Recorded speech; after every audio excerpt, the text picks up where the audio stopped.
Hi, I'm Rick. I'm Dan. I'm George. I'm Jake. And we are Queer Magnolias, the podcast. In each episode, We're going to talk about everything from growing up queer in the South To the issues affecting our community today. with a little bit of fabulous sprinkled in along the way, Join us for an all-you-can-eat buffet of queer joy, mixed in with the occasional bitch fest. But always served with the spiciest tea. Well, welcome back to another episode of Queer Magnolias. Hi, Hi, y'all. everybody. So on this episode, you guys, we're going to take you on a journey through the lives of two incredible trans guests. Our two extraordinary guests will share their authentic journeys, illuminating the triumphs and the challenges of being trans. So prepare to be educated, entertained, and moved by the complexities of gender identity and the path to self-acceptance. Through their experiences, we hope that all of us can gain a little insight into the triumphs, setbacks, and the strengths that come from embracing one's true self.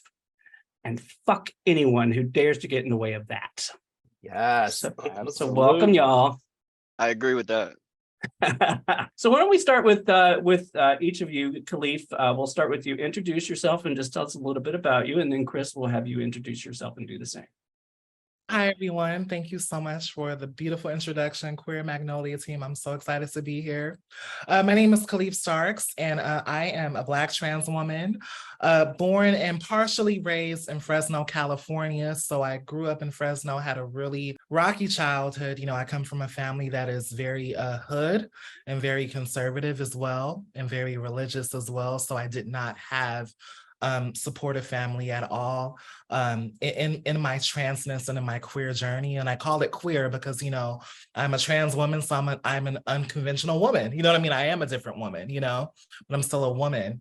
But growing up, it was pretty tough, to be honest. You know, I come from the west side of Fresno. Didn't come from anything. You know, my father was a single dad. My father had some substance issues as well with alcohol. He was an alcoholic. And you know, so dealing with that and still going to school every day and being bullied in school and being bullied at home, it was a lot, you know. So, you know, I definitely am so honored to like share parts of my story. So grew up in Fresno, moved to Pasadena because my father put me out the house. And in my earlier teenage years, I was so feminine, and all my life I've been highly, highly feminine. And my father, I think as I got a little bit older, I think my dad was kind of like, oh, you're not going to change, you know? So you got to get out of my house. And that was literally the interaction that we had, you know, because I did deal with a lot of like abuse and physical abuse from my father, you know, for being who I was, because, you know, where I come from, the modality is beat it out of you. You get what I'm saying? So that's just how I grew up. So was literally couch hopping, living with all these family members, living on the streets. It was a hot mess. Then one of my family members paid for me to have a bus ticket, and I moved to Altadena, California, which is literally right above Pasadena. They're basically two separate cities, but the same city, basically. So I moved there with my mom. Me and my mom were homeless, and she was like renting a garage, and then we like lived in a shelter. So it was pretty chaotic. It was super, super chaotic. This whole time I was still going to school, still getting good grades. You know, I saw education as like my only way to gain sustainability, you know, so education was super, super, super important to me. I had a lot of teachers and mentors who believed in me, and they were like very sensitive of me, you know, as they saw me struggling with my mom and stuff. When it came to my transition, I've always wanted to transition. I've always known that I was a trans person, a trans girl, trans woman now. But back then, you know, the world, I felt like I had to like literally live as a gay boy just to get by, because my mom already knew. I told my mom, I was like 14, I was like, and my mom, she was like, do you want to be a girl? And I was like, yeah, I want to be a girl. And she was so angry. She was so upset. And it's not, do I want to be a girl? Do you feel that you're a girl? And I was like, you know, I do feel that this is who I am. But at that time, our language was different. You know, our language was not nearly as inclusive as it is now. It wasn't as progressive. And mind you, this was back in like 2008, 2009, you know, and I literally was like, oh my God. Yeah, I was like 14, 15 at the time. So yeah, me and my mom had a really, really rocky rocky relationship. Ran away a lot, so I literally was that homeless youth that you see on the streets of Hollywood now at the LA LGBT Center. That was me. 15, 16 years ago, I remember I would like take the Gold Line train to West Hollywood, and I would hang out in the streets with the trans girls. And, and they would school me on how to do it, and when I say how to do it, I mean, transition and, live, the life of a woman, I did not have a history of sex work or anything like that. That's something that I luckily did not have to do, because for me, I was so fixated on school and like education. Yeah. And while I was homeless when I left home at 17, I lived in a program called Los Angeles Youth Network. Now it's defunct. It doesn't exist anymore, but it was right on Gower by the Roscoe's Chicken and Waffles. Yeah. So it was the shelter right there. And and my mom was also physically abusive too. So it's like I was going back to school and people were seeing me like emotionally distraught. It was a mess. Like it was a very chaotic teenage time for me. Yeah. So not to make this too long, just telling you my story. Long story short, left my mom at 17, stayed in another program after the shelter. They had an not an independent living. They had a group home called Beechwood, which is right in Hollywood, like in the hills. They had this beautiful group home right on Beechwood Drive. And I stayed there and finished high school, got accepted into UCLA, and I'm here now today. So, wow. It's been a really rocky rocky time for me. But that those are pieces of my story. So. Oh my gosh. And I do want to get back to that because there are so many layers. Yeah, I have a lot. Amazing. But that's so amazing. I mean, and you're here, which is so important. And we're going to get to the here now or in a minute. Chris, definitely. Can you give us an idea of what it was like for you growing up? Yeah, I went through a lot of the same thing. I had the physical abuse. My mom was an alcoholic. The physical abuse started when I wouldn't dress a certain way or act a certain way, and it just escalated. There was one time I even had a gun to my head by my mom. I ended up running away.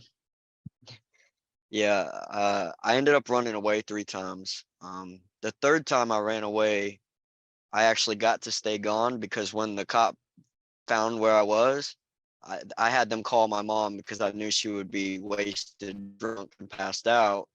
And they couldn't get a hold of her after she had been spending all afternoon harassing them. And so they believed me that time and let me stay gone.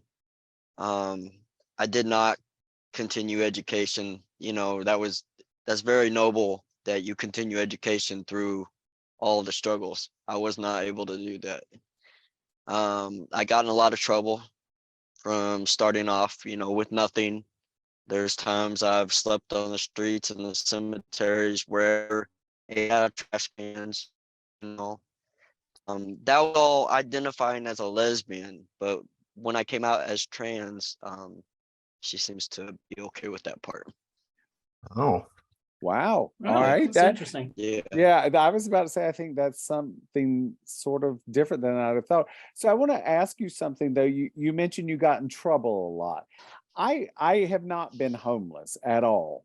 So I have zero idea what that's like.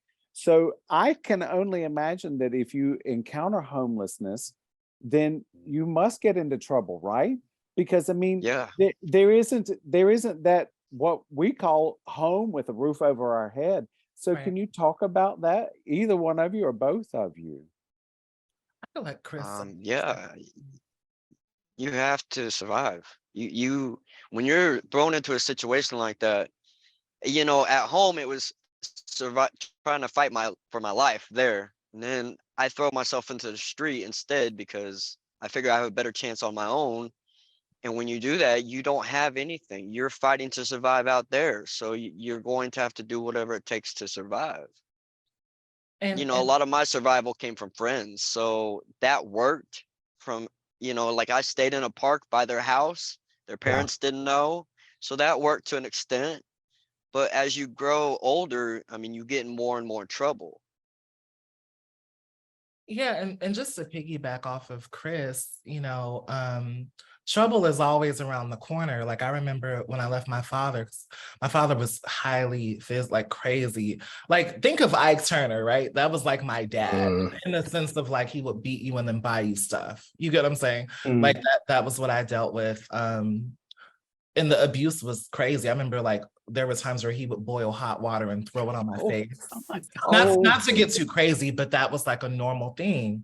Oh my God, Kaleef, that is. Yeah, but that was like how I, I know it's so crazy. Sorry to be triggering, but no. the abuse was it was that bad. And I remember I would run away and I would sleep at the Food for Less, like where the baskets were. I would sleep like where the baskets were, and I would hide literally as a teen, literally like at 12, 13.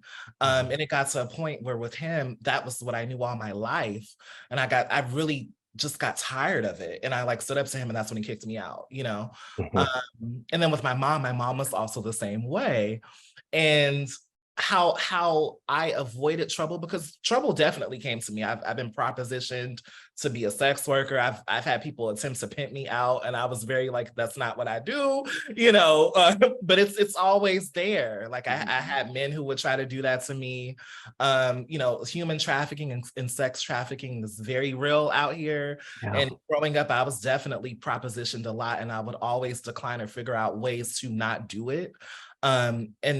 But back to the abuse really quickly. It got so bad with both of my parents to where I was like, I would rather be homeless.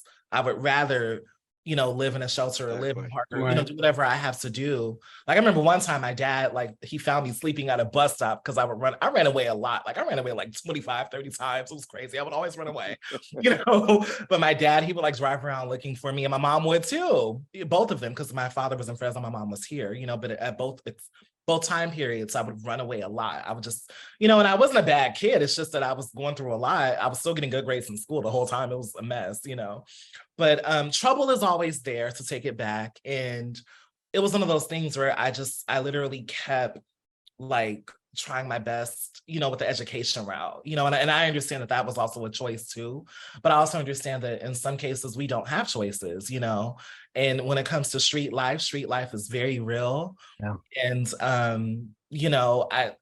I could just, like, I literally lost like trans homegirls to the streets. You get what I'm saying? Because they were out there and they started doing drugs and they just got lost. You know what I mean? And it's just interesting. It's like you can quickly get lost if you make certain decisions. You know what I mean? So yeah, definitely. Yeah. I'm assuming also, because I do know from some statistics, it's hard to track real homelessness, but especially among children, because I think you move around a little more. Is that a fair assumption? There's also a trust issue as well. I did a little research not too long ago on LGBTQ homeless youth, and a lot of what I found out is that there's a lot of a lack of trust in sort of talking about it with professionals or people in general.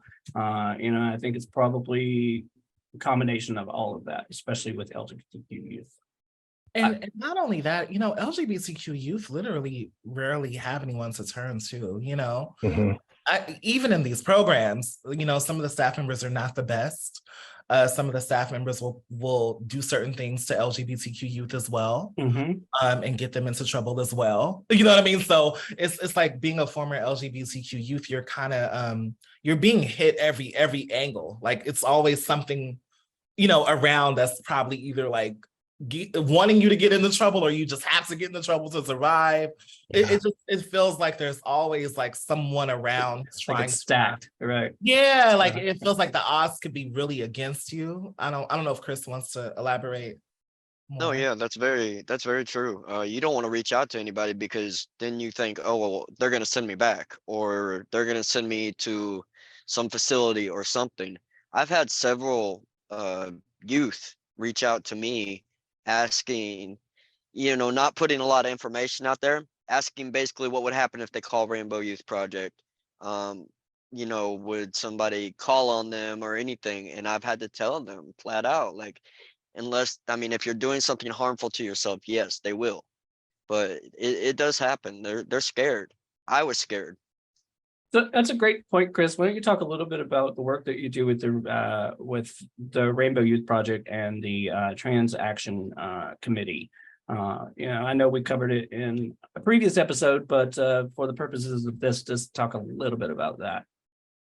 Yeah, I'm basically just on social media. They'll come to me on private messages, and I'll have to reroute them to actual Rainbow Youth Project, just because there is a lot of people out there right now trying to target and catch us up, like slip us up in conversation. So we can't even like communicate with these youth the way I used to before I got involved with Rainbow Youth Project, because like Moms for Liberty, or they'll send people in trying to get Pretending you to to slip up be, and say something. yeah, But they're oftentimes pretending to be kids when they're actually full-grown adults, and they're trying to trap you. Yeah, It's so I have terrible. to send them straight to Rainbow Youth Project, so they can talk to a counselor and all that stuff. Basically, I'm sometimes just the middleman, just to send them that way. But other than that, I just make sure I keep spreading education and being there for them to come get advice from me if they need it. Lance and them if they need a trans person's outlook. And just for the audience members, the Rainbow Youth Project is a nonprofit social welfare organization that promotes the safety, the health, and the well-being of LGBTQ2S plus youth and young people through the various programs that they offer. And Chris works very closely with Lance, who is part of the leadership team for Rainbow Youth Project. Yes, Lance is amazing. There's your plug. So, Kaleef, I want to come back to the conversation. You were talking about the Beechwood group home that you were at. Yeah. What was that experience like for you? I know that sometimes it can be a little dicey when you're in group homes, so I'm just kind of curious how that was for you. It was dicey at some points. That group home was called the Beechwood House from Los Angeles Youth Network, which I believe they changed their name. I think they're like a whole nother entity now. But yeah, oh my gosh, I was in high school. I was like 16 at the time, 16, 17. And living there, people also saw my transness as well. At that time, I didn't have the ability to medically transition, but socially, I was super like in it, like wearing girl clothes. I was super like, back then it was considered what, gender fuck or we didn't have the non-binary term, but I was super feminine. Like I would wear heels or the purse, going to the train, like, like, and I had my little lineup, my little fade, lip gloss popping. I was like, girl, we're here, and, and I feel like back then, the world would be like, you're an effeminate gay guy, but I literally already knew. I was like, I'm one of the girls, honey, I'm a woman. But explaining that to people was tough. I had some staff members who had their own biases against, trans women. And I think that people saw that through me. People had their own biases against effeminate gay men, and people saw that through me as well at that time in my life. But I was very like, I had like this laser focus because I was just like, I don't want to fall victim to the street life. So that's why I was like, you have to have discipline in your life. So even back then I was highly disciplined. I would get up every morning, take the train, the red line to the goal line and go to Pasadena High School. Like I was getting up every single day, like making it to class on time. And just, I had a mentor there. Her name was Jennifer Levins. So at the Beechwood House, what was good about the Beechwood House is that it was a beautiful home. You did all your meals, and it was up to you to do what you had to do, right? So we had some youth there who, didn't really succeed, because they were dealing with a lot, or they probably didn't have the best guidance.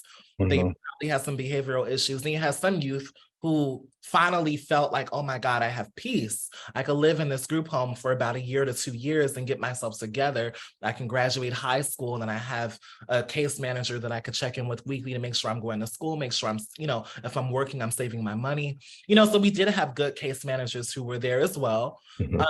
So it was sort of like some of us, did what we had to do and we succeeded, and some of us didn't, so it was both. We had some youth who had gotten kicked out of the house, or they brought weapons into the house.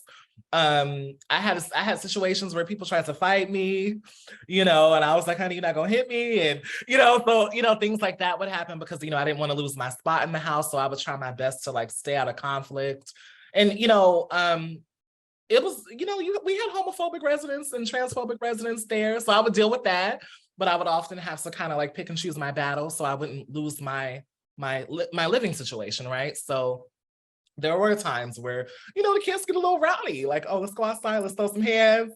And, and I'm like, honey, we can't do that. I don't want to get kicked out, so it felt like a reality show in that way. But Jennifer Levins was one of the college, she was like one of the school counselors there. And she would also help the youth who wanted to go to college. She would help us write our personal statements. She would teach us how to apply to colleges and how to get ready and be college ready. So at the time, they had Jennifer Levins and Ronnie Duran, and they were so supportive of all of us. Like there were other ones who got into school too. And then they also had a therapist at the time. His name was Tom. He actually works at Children's Hospital Los Angeles right now. I don't know if you all know him, but Tom at the time, he was my therapist back then. So as I was dealing with all of this, I was like going to therapy because I was like, you've been through a lot and you got to work that out if you want to succeed.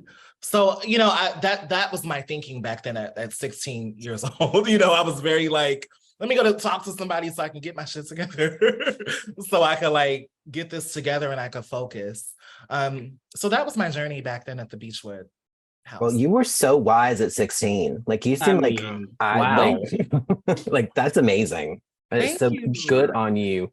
Well, I give that to the mentors as well. You get me? I had a lot of like teachers at school who knew what I was going through, and they would literally like kind of be like a mom or dad in that way. Like they would be like, oh, let me like pour into you. Yeah. So, I give it to the teachers because I had friends, but my friends were really kind of like, I would say skittish is the best word because we were all kids. The friends didn't know what the hell to do.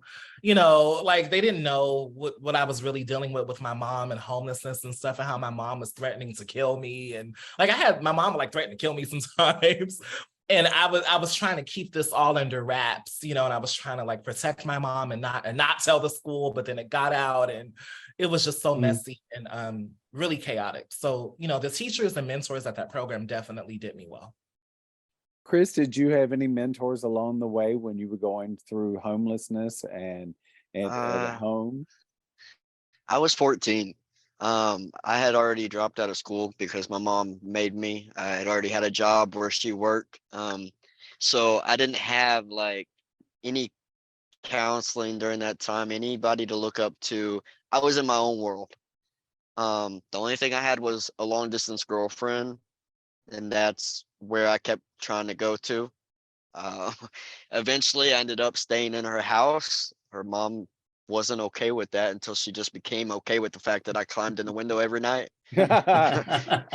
So that's just how that became a thing, but no, I didn't have any support like that. That's why those homes are so important to have. That support makes a world of difference. Look, she got an education, she was able to do all these things. That's why it needs to be out there more.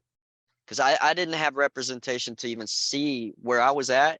I never heard of anything like that. And it was so interesting when we talk about representation, like back then, I also didn't really have that either. So I think with both of us, like it was a super lonely time as well.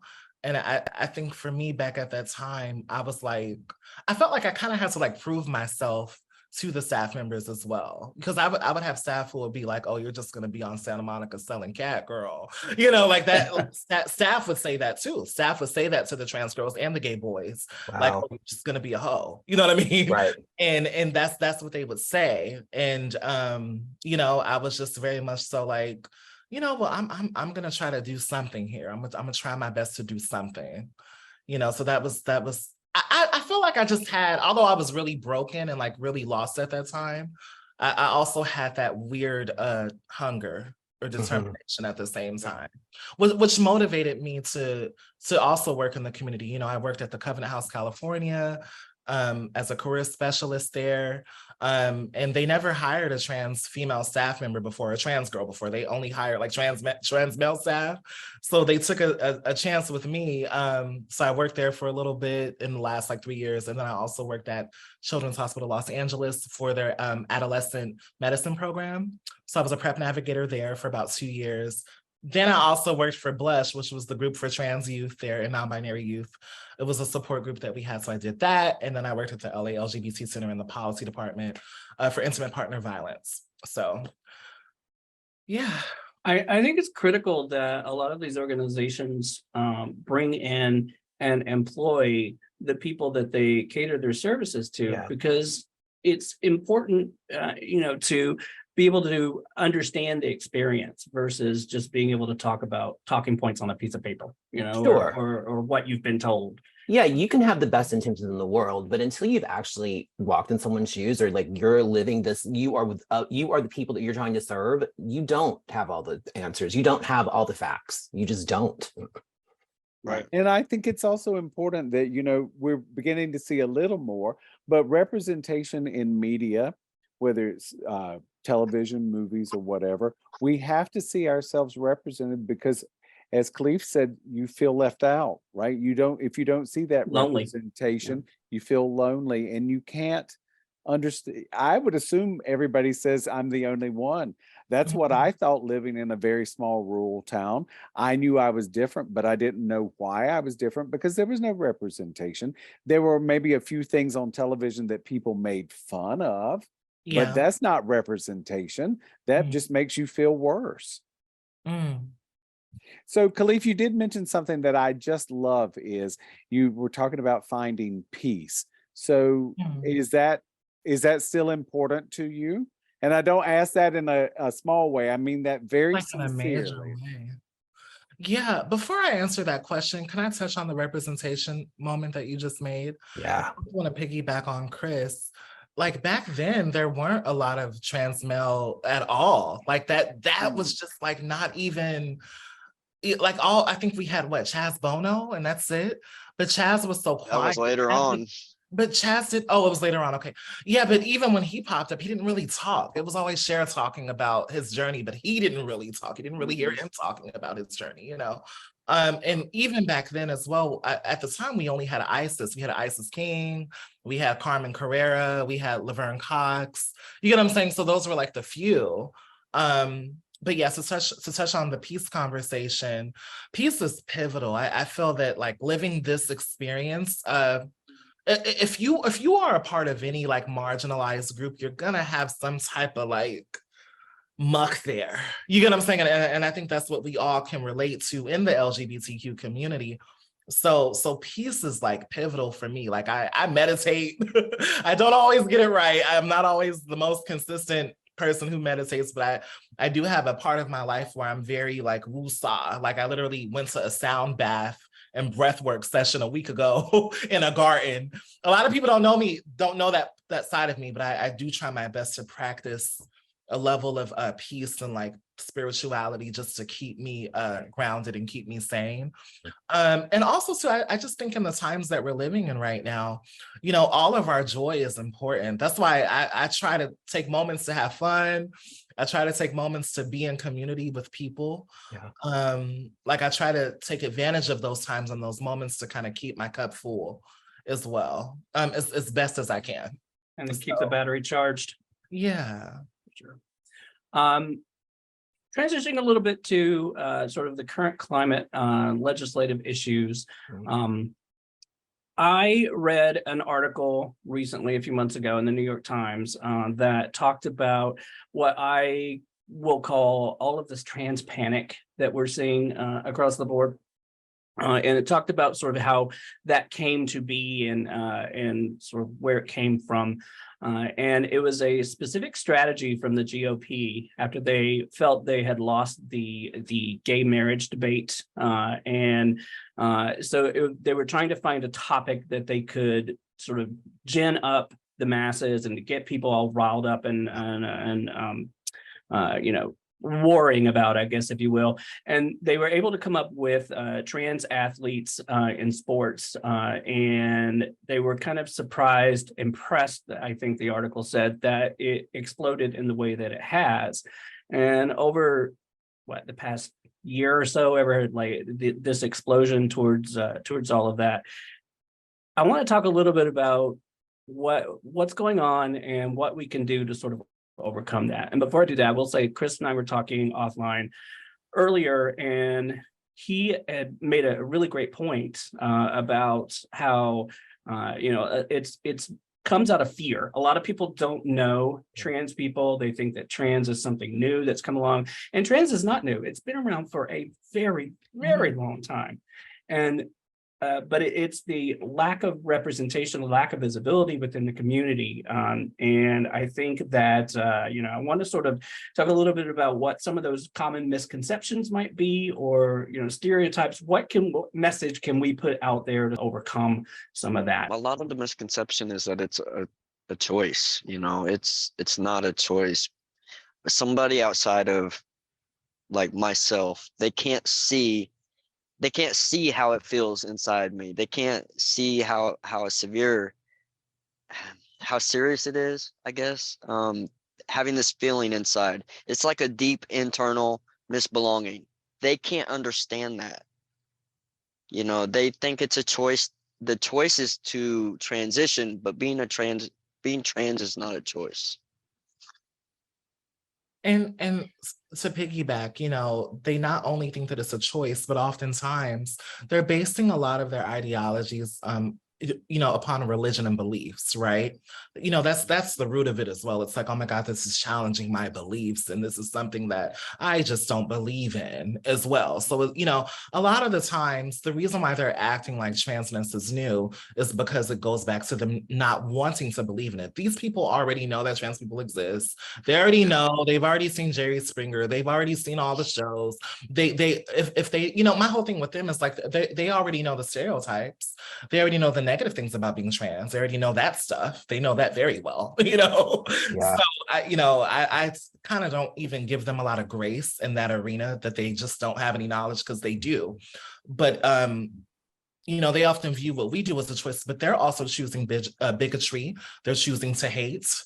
These are choices that they're making. 1000%. You know what I mean? They're choosing to be against a subset, or not a subset, but a marginalized community, and weaponize their own privileges as if trans people are threatening or infringing upon the privileges that they have, right? So, I just think that they don't know how to critically think, and they don't want to. I think you're right about that. Yeah. I think it's an ignorance, and they don't want to do better. Willful. Thank you. Willful. Yes, it's a choice. Yeah. It is a choice. That's the choice, girl. That's the choice. They're aware of trans people. The stuff that they course they see are. online, calling trans people and drag queens groomers and all this wild shit. I did a YouTube video talking about the Kansas bill HB 338, which was like a hoax. I found it on I was actually fact-checked it on Reuters, but it was a scare tactic that the GOP used on Twitter back in April of this year. But at that time, I remember I did a video responding to just anti-trans legislation in general for my podcast, and people were like saying, "Oh my God, you're promoting grooming. Like you're basically a groomer. Why are you supporting drag queens and da da da da da?" So when I was just seeing the rhetoric that people are using, I'm like, okay. Everything that we say, every time we step out here and we're visible and we advocate, the opposite side is always going to figure out talking points and ways to basically say, oh my God, you're not right, or you're wrong, or you being trans is a choice, or this goes against God. They always want to bring God into it. This goes against religion. This goes against the creed of America. But, in the words of Laverne Cox, aren't we in the land of the free? That's Laverne who said that. Aren't we in the land of the free? We're supposed to be.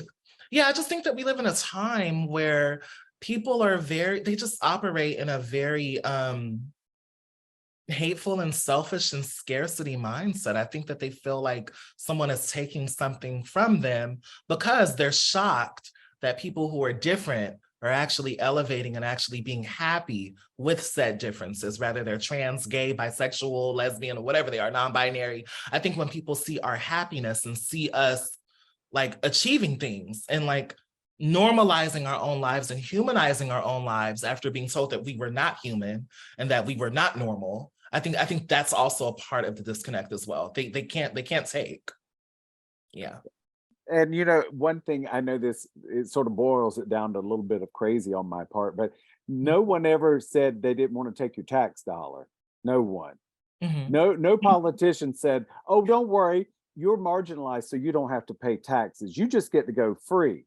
They don't Right. mind what they take away from someone Mhm. ever. And it's Well, like, really? We're all equal.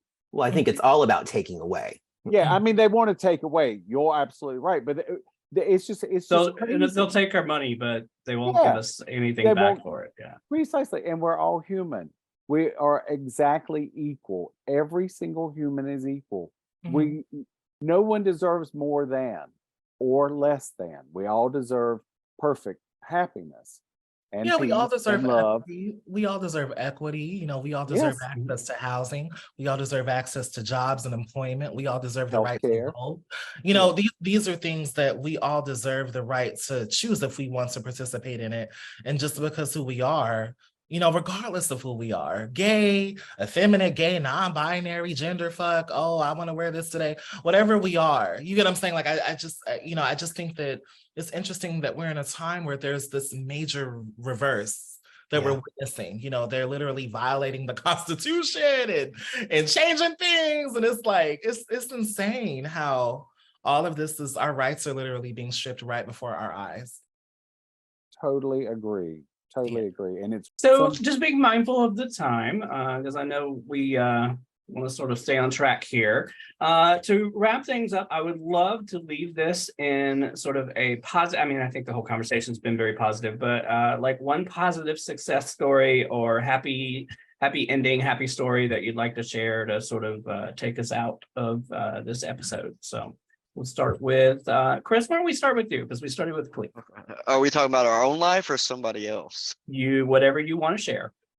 I'm no longer in trouble ever. I pretty much I follow laws. I don't very, support very- that. Get in trouble. I mean, except for the speed limit and stuff like that. I've put my life completely back together. And the only time it really fell apart mentally for me was last year when I went through that harassment with work. But Rainbow Youth Project came through for me, and ever since then, I've been back up on cloud nine.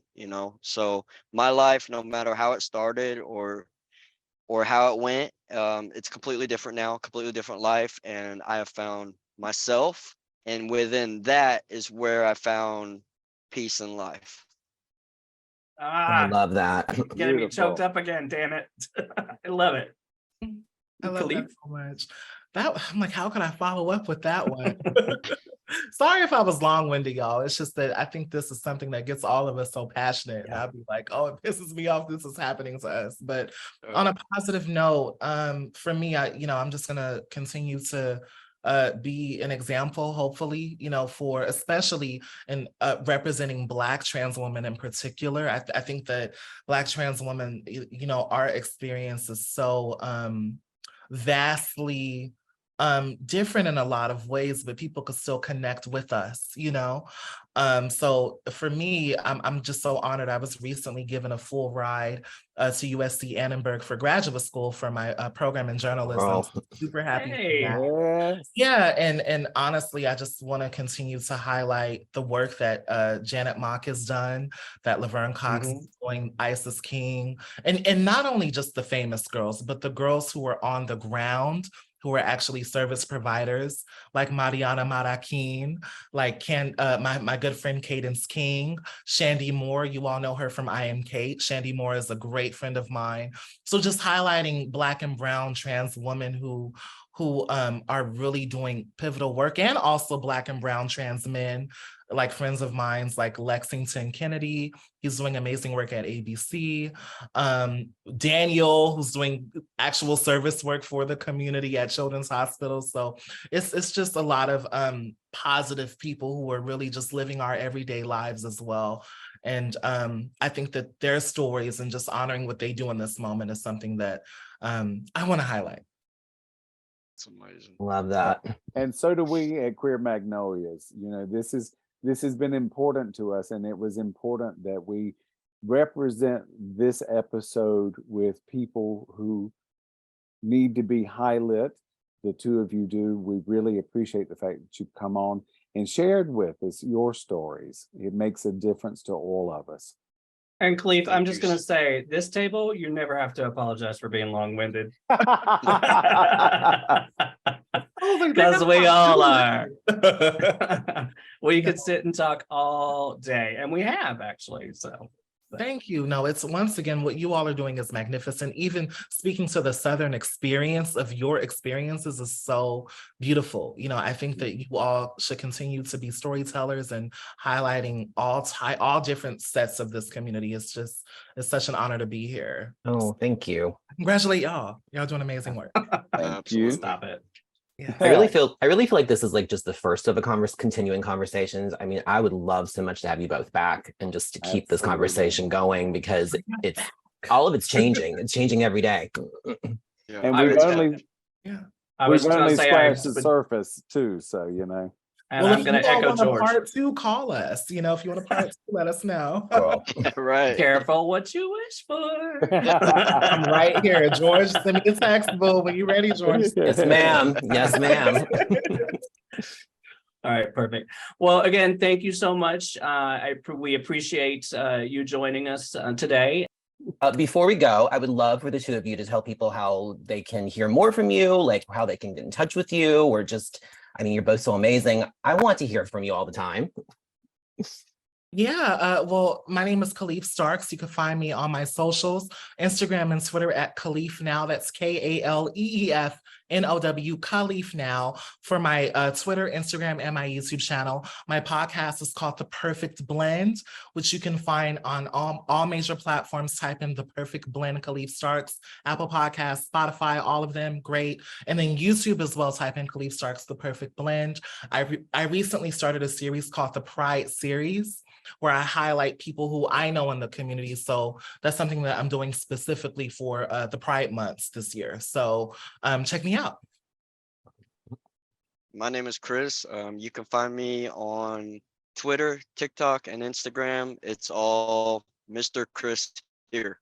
That's it. We'll tag you guys in our socials Yeah, too. absolutely. So for sure. That's great. George, you want to wrap us up? Sure. Well, thank you again so much for being here. And thank everybody for listening. And we'll be back next week with a whole new episode. And bye, you guys. Bye. Thank you. See you soon. Hey, y'all. Thank you so much for tuning in to the Queer Magnolias podcast. We all love you and the amazing support and feedback you have given us thus far. So much we need more. We would love to hear more brilliant brainstorms from you magnificent magnolias.